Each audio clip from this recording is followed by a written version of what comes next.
I'm joining you today from my garden, and here in my area we're supposed to get a good freeze in a few days. So I'm taking a look around to see exactly what I need to do to make sure the plants that I have in my winter garden will be okay. As you can see here, we have some kale, as well as a few radishes.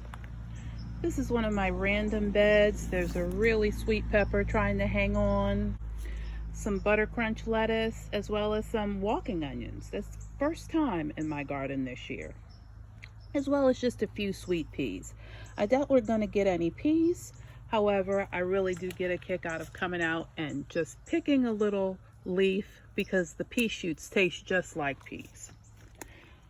What's left in this little bed? A really healthy growth of oregano. And in this really super raised bed that my sweet husband acquired for me, we have the little metal hoops up for when it gets really chilly, so that we can try to protect our leafy green collards, as well as some curly kale trying to come up on the end. Here on the back side, all of my blueberries are in pots because the deer are tough. They do not give you a chance if you leave them out in the open.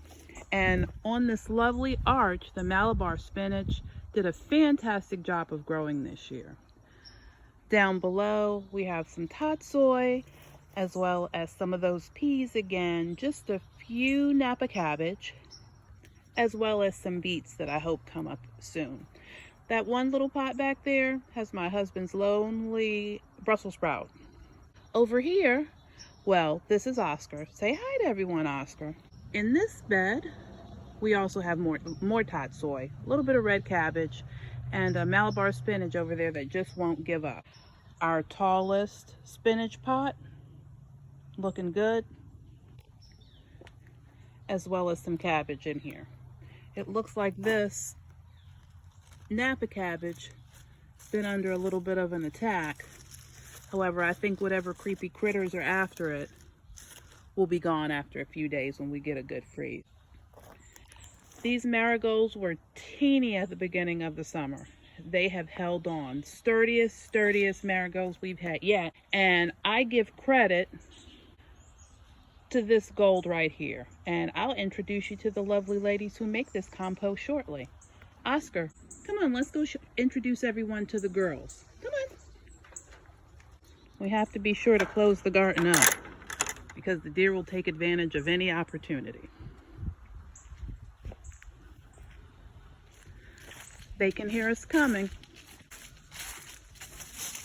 And here they are, all 6 of them. These kind ladies contribute to compost that makes everything grow wonderfully. As you can see, Malabar spinach is growing over there in enclosure, and they enjoy it. Can you say hello to everyone?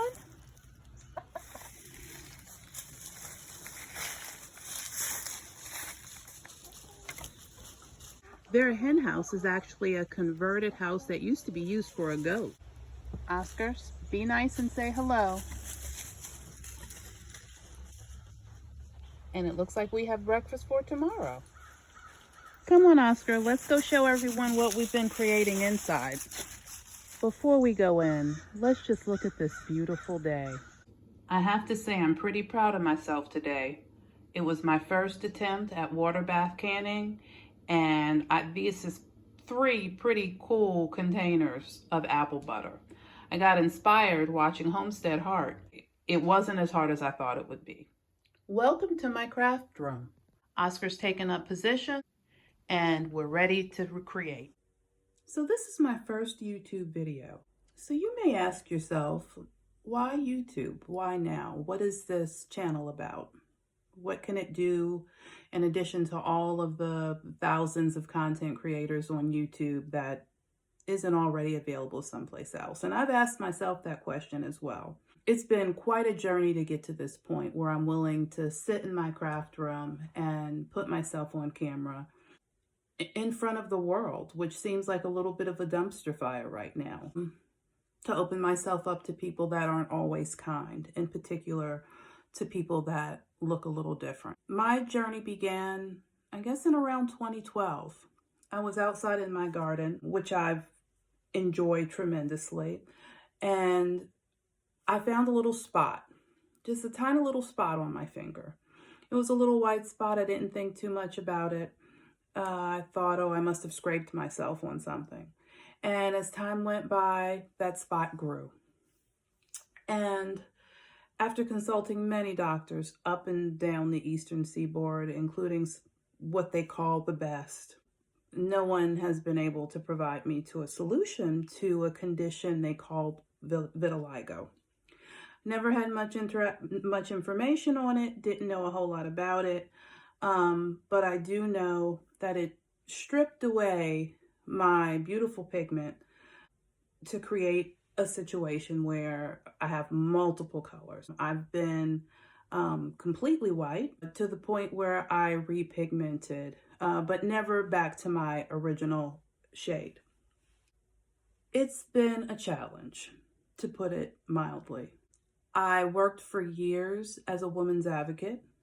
I worked for years advocating for victims of domestic and sexual violence. I've worked for many, many years as a social worker, working on behalf of individuals that were not as advantaged financially, and have done more workshops and talks on resilience and coping than I can even remember.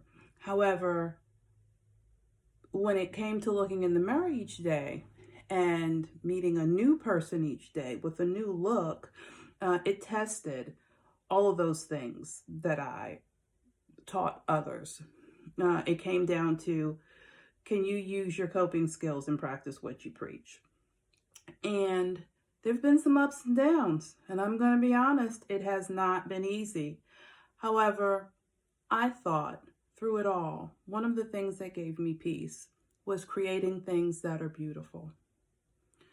And I'd like to share with you both my story and the things of beauty that I create. 2012 was a good while ago. That was the year I turned 40.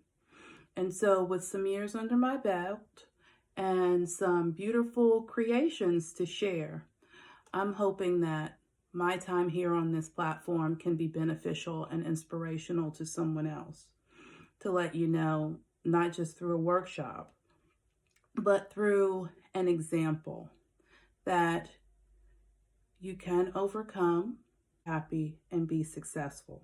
Resilience is earned. You become more resilient by making it through trials and tribulations.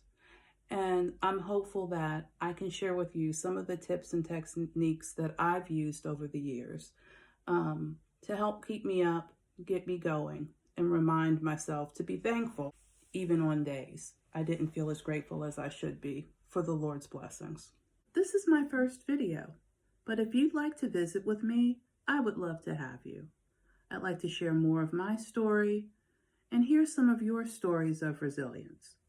And along the way, we'll do some gardening, and I'll share some of my beautiful creations, whether it's paper crafting.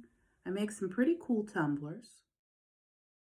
I also really enjoy making soaps and lotions, which I've had to learn how to make with organic materials since I've needed them for my skin, and all sorts of other gadgets. So if you'd like to join me, I'd love to have you. I'd love to hear your stories of resilience, and I'll share a little bit more about mine. And then along the way, we'll create some beautiful things.